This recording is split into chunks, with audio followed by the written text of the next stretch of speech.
போகும்போது மூஞ்சி இப்படி சோகமா வச்சுக்கிறீங்களே, ஒரு பாய் கூட சொல்ல மாட்டீங்களா? பாய் பாய். இதுக்கு நீங்க சொல்லாமலே இருந்திருக்கலாம். மம்மி முதல்ல டிசைனிங் கிளாஸ் போறேன், இப்படியா சென்ட் ஆஃப் பண்ணுவீங்க? நாங்களும் வரோம். நானே முதல்ல டிசைனிங் கிளாஸ் போறேன், நானும் ஊர் சுத்த போல. அங்கெல்லாம் உங்களை கூட்டு போக முடியுமா? கொஞ்சமாவது நியாயமா நடந்துக்கோங்க. நான் வரத்துக்குள்ள ஃப்ரிட்ஜில் ஸ்நாக்ஸ் வச்சிருக்கேன். ஆழியா, மேலே மிஷின்ல துணி போட்டிருக்கேன், முடிஞ்சோடனே காய வச்சிரு. கரெக்டா 5 o'clock மோட்டர் போட்டு 5:15 ஆஃப் பண்ணிடணும்.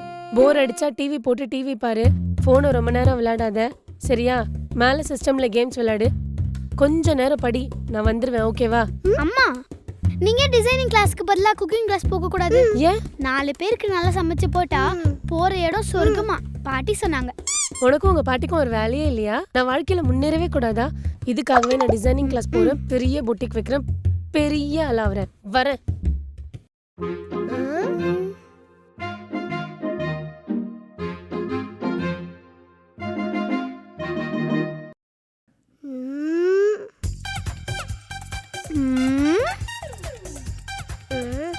அம்மா டெய்லர் கிளாஸ்க்கு போயிட்டாங்க.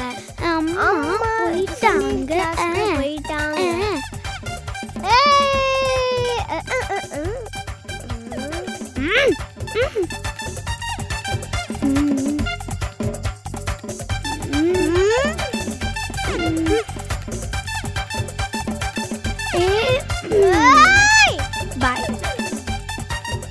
அப்பாடா, இங்கேயாவது இவன் தொல்லை இல்லாம இருக்கே.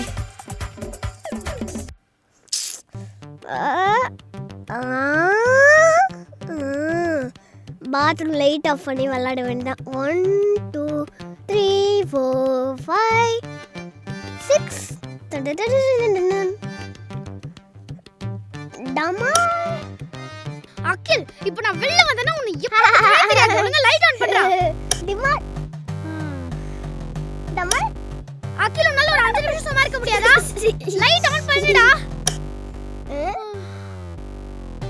அகில், எனக்கு கத்து வைக்காத, ஒழுங்கா லைட் ஆன் பண்ணிடு. நீ மட்டும் இப்ப லைட் ஆன் பண்ணல கூட ரோப்ளாக்ஸே விளையாட மாட்டேன்.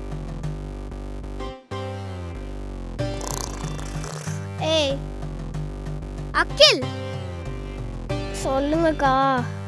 நான் பாத்ரூம்ல இருக்கும்போது எதுக்கு லைட் ஆஃப் பண்ணி ஆன் பண்ணி விளையாடிட்டு இருந்த? என்னது? நானா? நான் என்ன சொல்றீங்க? ஓ, நடிக்காதன்னு. நீ என்னலாம் பண்ணுவன்னு எனக்கு தெரியும். இன்னொரு வாட்டி உன்னை என்னோட கேம்ஸ்ல சேர்த்துக்கிட்டேன்னு வெயி.